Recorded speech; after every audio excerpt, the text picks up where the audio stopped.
be intimate with someone without being too personal with them. And I think that's something a lot of celebrities like Frank Ocean and Beyonce forget. But Beyonce does not have a strong personal brand.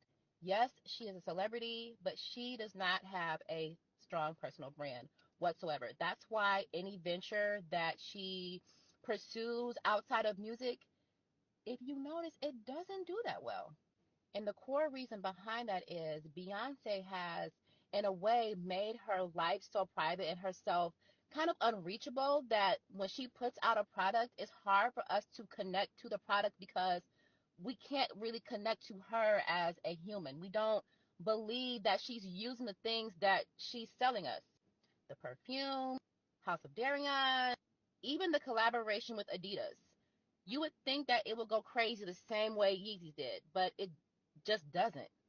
And it's simply because she has not taken the time to develop that personable relationship. I'm not talking about telling out her business, but I mean really creating community around her products, her businesses. She has not taken the time. Hey guys, welcome back to my YouTube channel. Today we are going to discuss the one, the only Miss Beyonce Knowles herself, or should I say Miss Beyonce Knowles Carter, the Queen Bee, the Queen of Texas, the woman who just launched her own hair care line. Interesting to try to talk about Beyonce's personal brand when, as that TikTok video I just linked shows, and shout out to that creator, Beyonce, I don't want to say Beyonce doesn't really have a personal brand, but she certainly doesn't have that extremely close social, maybe even borderline parasocial relationship to her fans as, say, a Nicki Minaj or a Doja Cat does, for better or for worse. So around 2014, Beyonce decided to stop doing interviews for the most part. Like, she might have done a little something here or there, but in general, since like it's been a solid like decade in which Beyonce hasn't really said much through an interview or in conversation with another person. Beyonce puts herself out there. She connects with her fans through her music, her artistry, and her documentaries. Now, as a marketing girly myself, this isn't like a bad idea. This is actually pretty smart, considering that if she's only really presenting herself via like her own vehicles, like her own documentaries, her own music, her own like albums and concerts, like nothing in this sense can get misconstrued. Now, as I mentioned, I've worked both in marketing and in journalism, and even the writers with the best intentions can sometimes get things wrong. And honestly, this is, in my opinion, more often the case. Even if nothing is taken out of context, sometimes when you give an interview to someone and then they look at the interview, they see themselves, the subject that is, sees themselves in a different light.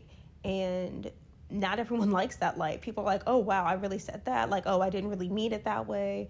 Or, oh, wow, maybe I don't really know what I'm talking about. And I'd rather not even deal with that. I don't really want to stand on it. So it makes sense that Beyonce has decided not really to do interviews anymore.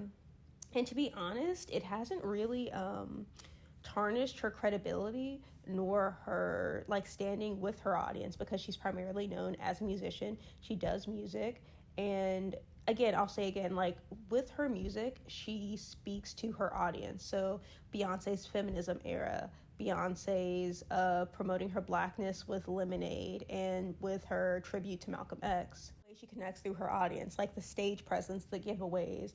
And honestly, when Beyonce does want to get personal and talk about things that maybe aren't, um, what's the word?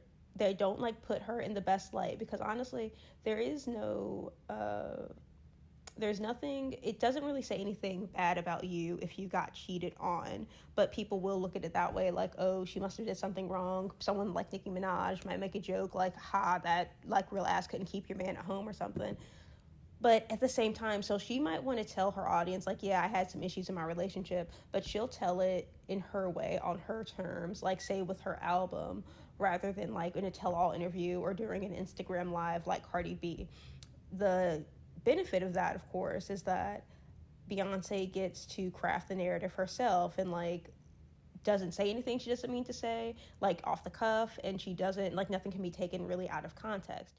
you don't really see Beyonce's quote unquote real side. You see the polished side she wants us to see. And again, that's better or sometimes for the worse when it comes to creating a personal brand, specifically with products that everyday people are supposed to use. Her perfected, polished image kind of bites her in the butt when it comes to some of the things she released at Ivy Park, House of Deréon, and her perfume, which honestly, I mean, I'm a stan, but off the top of my head, I can't think of what her perfume was. Actually, here, let me Google right quick to see what Beyonce's perfume was called.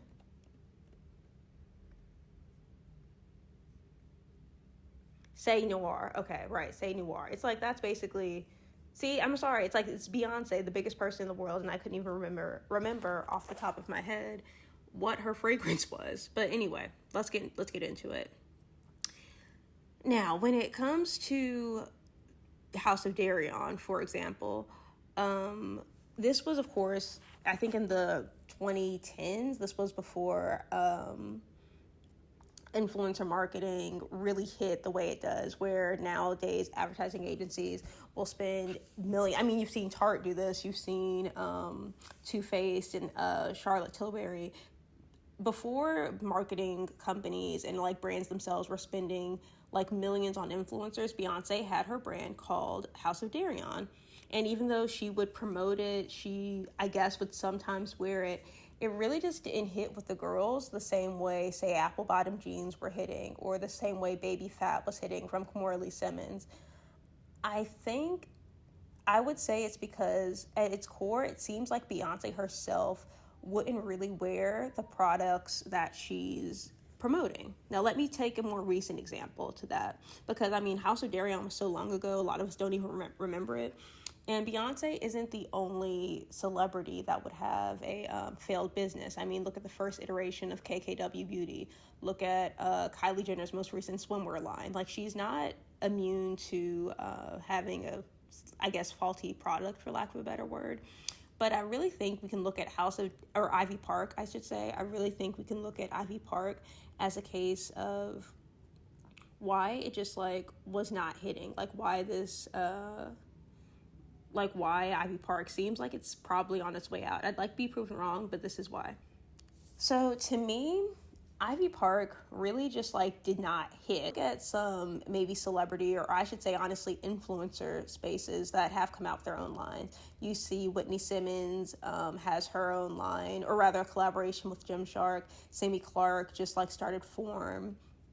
The woman, I think it's Heather Sumners. Ooh, I'm gonna have to Google her name. But as a gym girly, I look at Ivy Park and I'm not inspired. Now, Sammy Clark models and wears Form. It's like, it really seems like something that, it's giving Sammy. When I look at Ivy Park as a gym girly, it just really doesn't hit for me. I'm not inspired by the line. And more than that, I don't really see Beyonce in it. Now, I'll take a few different examples. When you look at Form by Sammy Clark, you see her wear, it seems like something she would wear. It seems like something she would wear. It seems like something that she's created. It seems, not only does it seem like it would really fit her body type, but it would fit body types that are similar to hers. And she herself has mentioned in her YouTube videos and her Instagram content that she also wanted to keep in mind other girls with, like, say, bigger chests, bigger waistlines, all these things. With Heidi Sumners and BuffBunny, you can tell that she's done this as a gym girly for the gym girlies. I mean, honestly, it's like their brands, just, it makes sense why they would like have a activewear line, and you can see they really put their heart and soul in the brand, and it's really not a cash grab. It makes sense. It's something they love to do. Like, you can't really fake passion like that. Now, on the other hand, you can look at celebrity makeup lines, say, like, or skincare lines, say Hailey Bieber's Rhode Beauty versus Ariana Grande's R.E.M. And I mean, I know, don't jump down my throat, I know Ariana has changed some things when it comes to R.E.M, and maybe it seems like it might have more longevity now as a brand. But it was really obvious at first that Ariana Grande had no real input with her brand. She basically like didn't really know how to use her products, whereas Hailey Bieber, number one, is known for beautiful glass skin, whereas Ariana Grande isn't necessarily known for like giving really ethereal slaying makeup looks. I feel like honestly, the brand or the concept came first and then Ariana followed it, whereas Hailey Bieber, like to me it's very obvious, the skin came first and then the brand followed him. Same with Kim Kardashian's Skims and Kylie Jenner's Kai. Now, since the Kim Kardashian started dating Kanye, she's been more into neutrals, body hugging, contouring pieces, also baggy sweat pieces. Like the Skims line made sense for Kim, and of course also it was less of a, I guess, organic bottom up brand and more of something Kim Kardashian kind of attached herself to and like kind of molded to make her own because, again, this makes sense. Whereas when it comes to Kylie Jenner's Kai, we don't really know Kylie for her fashion looks. I mean, we do a little bit, but she's more known for like who she's dating and her makeup. So like the lip kits made sense, but Kai doesn't really. And I feel like that's maybe part of the reason why some of her swimwear lines and her fashion lines aren't hitting, because it's like, that's not your lane, that's not your brand, that's not really what people know and trust you for. Now, again, I'm going to bring this back to Beyonce. Does she even wear Ivy Park? Like, and I mean, not in the way that someone like Beyonce can't or shouldn't wear another brand or something higher end. Like, it's very clear that Hailey Bieber uses Augustus Blauder, I think, if that's how you say his name. But at the same time, she also uses Rhode, and it's just obvious her brand. It's obviously her brand, and she knows how to use it. Rhode could honestly be something to complement an Augustus Blauder's skincare routine. Where with Beyonce, it just kind of seems like would you pair this with Nike? Would you pair this with Adidas? I mean, it is obviously it's an Adidas like collab, but it doesn't really feel cohesive as a line, if that makes sense. And additionally, Ivy Park was like really sent to more celebrities rather than influencers. It was sent to Megan Thee Stallion. It was sent to the Maori twins. And these are all iconic women in their own right. But I mean, Megan Thee Stallion is really the only person I can think of that's more known for her workout content. The other women she sent it to, I mean, of course they're great, they're icons, but it doesn't really make sense when, like, why would you send someone that doesn't love the gym workout clothes? Like, it doesn't really make sense. So, with all this to say, I don't think it's a surprise that we now have people complaining about Beyonce launching a natural hair care line when we have quote unquote never seen her hair or her natural hair. Now, that's debatable, by the way. A lot of people say we do see Beyonce's hair and like, off duty, like airport looks and such. But I mean, it makes sense because we don't ever see Beyonce really taking care of her hair. We never have seen Beyonce do a live and just like take us through her day. Like it doesn't even have to be something super personal, just like something as maybe intimate as a hair care day with her fans. Like you can be intimate with someone without being too personal with them. And I think that's something a lot of celebrities like Frank Ocean and Beyonce forget. And to be quite honest, it is a slippery slope. I see why they maybe wouldn't want to be so intimate with their fans, because of course then people think they know you and it's like a whole thing. However, when you're trying to sell people something and you want them to trust you, a level of intimacy and familiarity needs to be there. Now, in conclusion, I do think Beyonce connects through her audience, but she does so through her music, and that's why we don't really know as much about her as, say, like we personally could. We don't like know her mannerisms and her, just the way she goes through her day. We don't know the little things that make Beyonce Beyonce. And once again, that's not a bad thing. She is totally entitled to her privacy, and also low-key, I wish we all knew a little bit less about each other. It's just that, of course, when it comes to being a public person, and specifically a public person that wants to sell an audience something, yeah, we need to trust you. We need to know, like, that this is good. We need to know that you know what you're talking about. And it's like knowing a celeb is great when they're not problematic, but even the most kind, like, generous people have blind spots. And when people who aren't so kind, which is arguably most people, show us who they are, it kind of makes it difficult for us to really like them or trust them.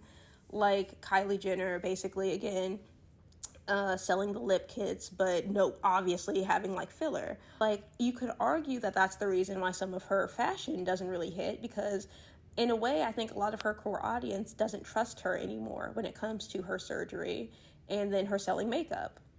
Anyway, I hope this new era for Beyonce shows us how she cares for herself and specifically her hair. I'm hopeful, I'm excited, I'm optimistic, but at the same time, if this brand doesn't hit the way Fenty, BuffBunny, or of course Skims hits, then I really won't be surprised.